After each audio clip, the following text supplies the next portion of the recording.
Hello friends, எல்லாருமே எப்படி இருக்கீங்க? இன்னைக்கு வீடியோல நம்ம பார்க்க போறது எப்பேற்பட்ட ஆணையோ அல்லது பெண்ணையோ உங்ககிட்ட 3 நாள்ல கொண்டு வந்து சேர்க்கக்கூடிய வசியத்தை முழுமையா பார்க்க போறோம். அதுக்கு முன்னாடி இந்த வசியத்தை பத்தி சொல்றதுக்கான தகுதி எனக்கு இருக்கா அப்படின்னு கேட்டீங்கன்னா, முறைப்படி நான் மாந்திரிகம் பழகி இருக்கேன். அதனால எனக்கு இந்த தகுதி இருக்குன்னு நினைக்கிறேன். ஆக்சுவலி பாத்தீங்கன்னா நிறைய பேர் என்கிட்ட நான் நிறைய பணத்தை விட்டுருக்கேங்க இந்த வசியத்துக்காக. வாழ்க்கையில நான் வசியம் பண்றதுக்காக நிறைய பணம் விட்டுருக்கேன், எனக்கு நடக்கல, அதனால நான் இப்போ ரொம்ப கஷ்டப்படுறேங்க. சில பேர்லாம் கிட்டத்தட்ட 8 லட்ச ரூபா வரைக்குமே வசியத்துக்காக விட்டுருக்காங்க. இன்றைக்கும் கூட ஒருத்தவங்க பார்த்தீங்கன்னா பணத்தை விட்டுருக்காங்க. சரி அப்படின்றதான் இந்த வீடியோ நான் போடுறேன். இந்த வீடியோவில் வசியம் எப்படி செய்யறதுங்கிறத பற்றி நான் சொல்ல மாட்டேன் உங்களுக்கு. இந்த வீடியோவில் வசியத்தோட உங்களோட புரிதலை நான் எக்ஸ்பிளைன் பண்ண போகிறேன். உண்மையிலே வசியம்னா என்ன, வசியம் எப்படி பண்ணணும் அப்படிங்கிற டீட்டெயில்ஸ் கொடுக்குறேன். இதை தெரிஞ்சுக்கோங்க. அதன் பிறகு நீங்கள் யாராவது வசியத்துக்காக போகிறீங்க, பணத்தை கொடுக்குறீங்கன்னா ஒரு தடவை உங்களுக்கே தெரியும் கொடுக்கலாமா வேண்டாமா அப்படின்னு. முதல்ல வசியம் உண்மையா பொய்யா அப்படின்னு கேட்டிங்கன்னா, வசியத்தில் 3 வகை இருக்குது. ஒன்று பார்த்தீங்கன்னா மந்திரத்தின் மூலிமா பண்ணுறது, இன்னொன்று மை மூலிமா பண்ணுறது, மூணாவது பார்த்தீங்கன்னா வசிய மருந்துனால பண்ணுறது. இந்த மாதிரி 3 வகை இருக்குது. இந்த 3 வகையில் பார்த்தீங்கன்னா முதல் வகை மந்திரத்தினால பண்ணுற வகை பார்த்தீங்கன்னா மந்திரங்கள்லாம் சொல்லி நம்ம பண்ணக்கூடியது. இது எல்லாருமே வசியத்துக்கு இப்போதைக்கு தான் எல்லாரும் பண்ணிட்டு இருக்காங்க. ரெண்டாவது வசிய மை. இந்த வசிய மை அப்படிங்கிறது பார்த்தீங்கன்னா உண்மை. இது எப்படி உங்களுக்கு உண்மை சொல்லணும் அப்படின்னு கேட்டிங்கன்னா, நான் எனக்கு நடந்து சொல்கிறேனே, நான் பார்த்தீங்கன்னா மாந்திரிகம் பழகிறதுக்காக நிறைய இடங்களுக்கு போயிட்டு இருந்தேன். நான் அப்படி போகும்போது பார்த்தீங்கன்னா நான் ஒருத்தவங்களை பார்த்தேன். அப்போ அவர்கிட்ட நான் மாந்திரிகம் பழகணும் அப்படின்னு கேட்டப்ப, என்ன பர்பஸ்க்காக பழகிறேன் அப்படின்னு கேட்டப்ப, நான் சிம்பிளாக சொல்லிட்டேன், நான் பொண்ணுங்களை கரெக்ட் பண்ணுறதுக்காக தான் பழகுங்க அப்படின்னு. எனக்கு பார்த்தீங்கன்னா ஒரு மை எடுத்து கொடுத்தாரு. இதை வச்சுட்டு நீ எந்த ஒன்று பொண்ணு வேணாலும் பாருனாரு. எனக்கு அது உண்மையாக பொய்யான்னு தெரியல. இருந்தாலும் நான் அப்படியே மெயின் ரோட்டுக்கு வந்தேன். மெயின் ரோடு நான் வந்த இடம் எதுன்னு கேட்டிங்கன்னா ஈஷா கிட்ட. ஸோ நீங்கள் தெரியும் நினைக்கிற கோயம்புத்தூர்ல இருக்கிறவங்களுக்கு. அங்கே நான் வரும்போது பார்த்தீங்கன்னா அங்கே ஒரு பொண்ணு, ரோட்டில் போகிற பொண்ணு பார்க்க நல்லாவே இருந்தாங்க. அந்த பொண்ணு என்னை பார்த்து சிரிச்சிட்டே இருந்தாங்க. ஸோ அப்போ தான் இது ஓரளவுக்கு உண்மை அப்படிங்கிற ஒரு தன்மை வந்துச்சு. அதன் பிறகு நான் அதை பழக இதை பற்றி நிறைய விஷயங்கள் தெரிஞ்சிட்டேன். மூன்றாவது வசிய மருந்து. வசிய மருந்து அப்படிங்கிறது ஜஸ்ட் லைக் உங்களுக்கு ஒரு ட்ரக்ஸ் மாதிரி. சில பூச்சிகள்லாம் கலந்து கொடுப்பாங்க. ஒருத்தவங்களுக்கு வசிய மருந்து நம்ம கொடுக்குறோம் அப்படின்னா அவங்கள நம்ம சாகடிக்கிறதுக்கு சமம். அதனால் புரிஞ்சுக்கோங்க. ஏன்னா அதில் நிறையா விஷம் பூச்சிகள்லாம் கலக்கிறது. அதை நீங்கள் கொடுக்க அவங்களோட உடல்நிலை பாதித்து அவங்க ரொம்ப வீக்காக போய் அவங்க உயிரே எடுக்கிற அளவுக்கு அதுக்கு தன்மை இருக்குது. அதனால் வசிய மருந்து நீங்கள் கொடுக்குறீங்கன்னா நீங்கள் விரும்பினவங்களை கொல்றதுக்கு ரெடி அப்படின்னு தெரிஞ்சுக்கோங்க.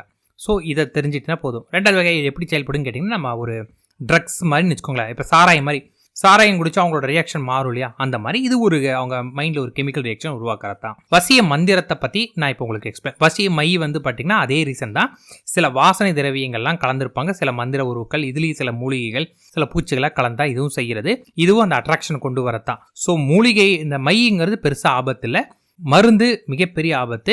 வசிய மருந்து நான் என் கணவருக்கு கொடுக்குறேன், என் மனைவி கொடுக்குறேன்னு நீங்கள் அவங்கள கொல்றீங்க அப்படின்னு நல்லா தெரிஞ்சுக்கோங்க. மூணாவது பார்த்தீங்கன்னா இந்த மந்திரத்தின் மூலமாக.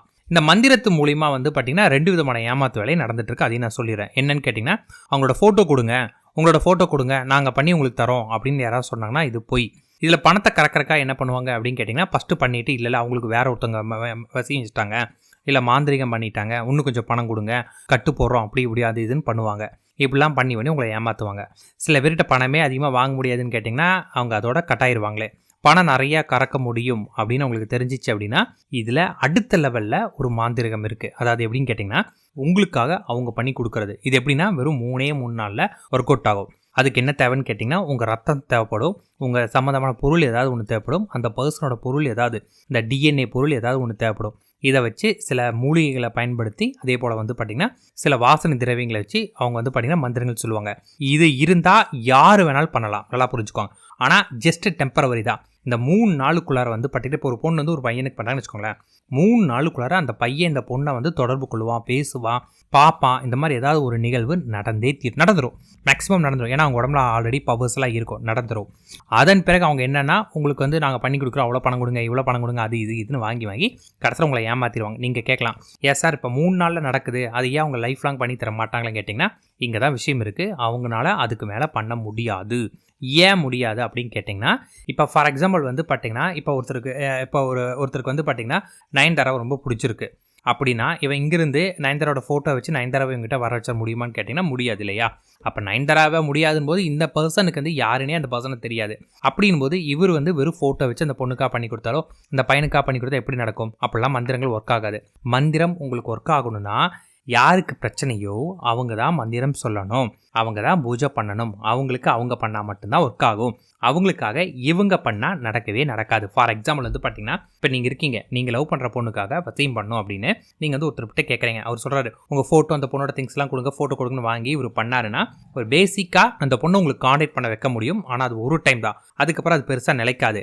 ஆனால் அதுக்கப்புறமேட்டு அவர் நான் பண்ணுறேன், இவ்வளோ பணம் கொடுங்க, இவ்வளோ பணம் கொடுங்க அவர் வாங்கிட்டே இருந்தாருன்னா அவர் உங்களை ஏமாற்றிட்டு இருக்காருன்னு அர்த்தம். ஆனால் அவர் வந்து அதுக்கப்புறம் நீங்கள் தான் பண்ணணும் அப்படின்னு சொல்லி உங்களுக்கு எல்லாம் சொல்லி கொடுத்து உங்களை பண்ண வச்சாரு அப்படின்னா அவர் உண்மையான பர்சன் அர்த்தம். அப்படி ஒரு வசி பர்சன் உங்களுக்கு கிடைச்சாருன்னா அவர் உண்மை, அது நடக்கும். வசியம் எல்லாருக்குமே நடக்குமா அப்படின்னு கேட்டிங்கன்னா இங்கேயும் ஒரு பிரச்சனை இருக்குது. எல்லாத்துக்கெல்லாம் நடக்காது.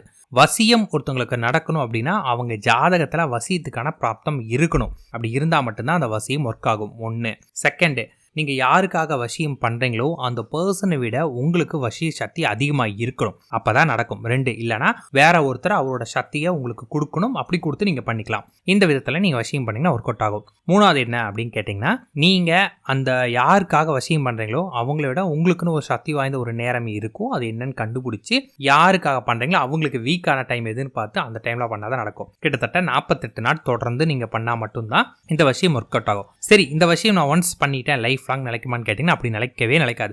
அப்படி ஒரு வசியமே இல்லை. ஒன்ஸ் நீங்கள் பண்ணால் வாழ்நாள் முழுவதும் வசியம் நிலைக்கிற மாதிரி கேட்டிங்கன்னா அப்படி ஒரு வசியம் கிடையாது. எத்தனை நாள் நிலைக்கும்னா மேக்ஸிமம் 1 வருஷம் வரைக்கும் நிலைக்கிறதுக்கு வாய்ப்பு இருக்குது. பட் ஆனால் பவர் குறைஞ்சிரும். 6 மாதம் நிலைக்கும். இதைவே நான் தொடர்ந்து திரும்ப பண்ணிட்டு இருக்கலாமேன்னு கேட்டிங்கன்னா அப்படிலாம் பண்ண முடியாது. ஒரு தடவைக்கு மேலே நீங்கள் பண்ணும்போது அதோட பவர் குறைஞ்சிரும். அதே போல் ஒருத்தங்களுக்கு வசித்து மூலியமாக தான் அவர் வந்திருக்காங்க அப்படின்னு அந்த சந்தேகம் அவங்களுக்கு வந்தாலுமே அந்த வசியம் அங்கேயே முறிஞ்சிரும். அதனால இப்போ நான் சொன்ன இந்த கேட்டகரிஸ் எல்லாமே மைண்டில் வச்சுக்கோங்க. இந்த கேட்டகரிஸ் எல்லாமே வச்சுட்டு இதுக்கப்புறம் நீங்கள் வந்து யாராவது ஒருத்தர்கிட்ட வசியம் தேடி போகிறீங்கன்னா யோசிச்சுக்கோங்க. யாராவது ஒருத்தர் வந்து இந்த மாதிரி உன்னோட ஃபோட்டோ கொடு, அவரோட ஃபோட்டோ கொடு, உங்கள் 2 பேர்த்தையும் வந்து நான் மந்திரத்தினால சேர்த்து வைக்கிறேன், நான் வந்து பல பேரை சேர்த்து வச்சிருக்கேன் அப்படின்னு சொன்னாங்கன்னா அது பொய் அப்படிங்கிறத 100% தெரிஞ்சுக்கோங்க. யாராலையும் அடுத்தவங்களுக்காக பண்ணவே முடியவே முடியாது. இதுதான் உண்மை. அப்படி ஒருத்தங்க பண்ணணும் அப்படின்னா அந்த பண்ணக்கூடிய பர்சனோட சக்தியை திருப்பி அவங்களுக்கு தாரவாத்து கொடுக்கணும். அப்படி தாரவாத்து கொடுத்து அகெயின் அவங்க மந்திரம் சொல்லணும். அப்படி சொல்லி அவங்க உடம்புல அந்த சக்தி வந்து முடியும். அடுத்து இன்னொரு ஒரு விஷயம், உங்களுக்கு ஜாதகத்தில் வசியத்தன்மை இருக்குது, உங்கள் 2 பேருக்கு வசிய பொருத்தம் இருக்குது, நீங்கள் அவங்களோட வசியத்தோட டைம் எல்லாமே பார்த்தாலும் உங்கள் உடம்புல சக்தின்னு ஒன்று இருக்கும். ஒரு வசியத்துக்கான ஒரு சக்தின்னு ஒன்று இருக்குது. நம்ம எல்லாத்துக்குமே ஒரு சக்தி இருக்கும். ஃபார் எக்ஸாம்பிள் வந்து பார்த்தீங்கன்னா, இப்போ 10 வாட்ஸ் பல்ப் இருக்குன்னு வச்சுக்கோங்களேன். 10 வாட்ஸ் பல்பில் வந்து நீங்கள் 100 வாட்ஸ் கரண்ட்டை செலுத்துறீங்கன்னா வெடிச்சிரும். இதுவே நீங்கள் வந்து 8 வாட்ஸ் பவர் கொடுத்தீங்கன்னா அது எரியவே எரியாது. ஸோ ஒரு பல்புக்கு வந்து பார்த்தீங்கன்னா அதுக்கு தகுந்த கரண்ட் கொடுத்தா தான் எரியும். அதே போல் வசியத்துக்குன்னு ஒரு சக்தி இருக்குது. அந்த சக்தி நம்மக்கிட்ட இருக்கணும். அதை விட உங்களுக்கு சக்தி கம்மியாக இருக்கிற பட்சத்தில் நீங்கள் எவ்வளோதான் முயற்சி பண்ணாலும் உங்களுக்கு அந்த வசியம் ஒர்க் அவுட் ஆகவே ஆகாது. நீங்களே மந்திரம் சொன்னாலும். ஸோ நீங்கள் நினைக்கலாம், சார் நான் உட்காந்து மந்திரம் சொல்கிறேன் அப்போ எனக்கு நடந்ததுன்னு கேட்டிங்கன்னா உங்கள் உடம்புல வசியத்தன்மை இல்லைன்னா நடக்காது. அதாவது நீங்கள் ரொம்ப நெகட்டிவ் பர்சனாக இருந்துட்டு கோயிலுக்குலாம் சரியாக போகாமல் சில மந்திரங்களாம் எதுவுமே சொல்லாமல் இந்த ட்ரிங்க்ஸ் ஹேபிட்ஸு, ஸ்மோக் ஹேபிட்ஸு, இந்த மாதிரிலாம் நிறையா வந்து உங்களை நீங்களே கெடுத்துக்கிட்டு அடிக்கடிக்கு உடம்பு சிக்காய் உடம்பு சரியெல்லாம் போயிட்டு இருக்கிறவங்களுக்குலாம் வந்து பார்த்தீங்கன்னா இந்த பவர் இருக்காது. இது யாருக்கு இருக்கும் அப்படின்னு கேட்டிங்கன்னா ஆன்ம பலம் அதிகமாக இருக்கிற எல்லாத்துக்குமே இருக்கும். மோஸ்ட்லி என்னால் முடியும் அப்படிங்கிற நம்பிக்கை யார் யாருக்கெல்லாம் இருக்கோ அவங்க எல்லாத்துக்குமே இது இருக்கும். ப்ளஸ் நல்லா கோவிலுக்கு போய் பூஜை பண்ணி மந்திரம் சொல்லிட்டு காயத்ரி மந்திரம் அந்த மேலே காயத்ரி மந்திரத்தை ரெகுலராக சொல்கிறவங்களுக்கு இந்த பவர் அதிகமாக இருக்கும். அதே போல் எனக்கு இப்போ பவர் இல்லை அப்போ என்னால் இது முடியவே முடியாதுன்னு கேட்டிங்கன்னா கிடையவே கிடையாது. வெறும் காயத்ரி மந்திரத்தை நீங்கள் தொடர்ந்து சொல்லிட்டு வந்துட்டு இருந்தீங்கன்னா 6 மாதம் அந்த பவர் உங்களுக்கு வர ஆரம்பிச்சிடும். அதன் பிறகு மற்ற பொருத்தங்கள் உங்களுக்கு இருந்தால் நீங்கள் பண்ணலாம். ஸோ இப்போ புரிஞ்சுக்கோங்க, யாராவது நான் வசியம் பண்ண போகிறேன், என் பார்ட்னர் என்னை ஏமாற்றிட்டாங்க, அவங்க இல்லாமல் நான் வாழ முடியாது, ஸோ நான் வசியத்துக்காக நான் கஷ்டப்படக்கூடிய நான் வண்டி அடமானம் வைக்க போகிறேன், என் வீட்டை அடமானம் வைக்க போகிறேன், நகையை அடமானம் வைக்க போகிறேன், நான் சம்பாரிச்சு காசுலாம் கொடுக்க போகிறேன்னு நினைக்கிறீங்கன்னா இந்த வீடியோ பாருங்கள். உங்களுக்காக அவங்க பண்ணி கொடுக்குறேன்னு சொன்னால் அது பொய்.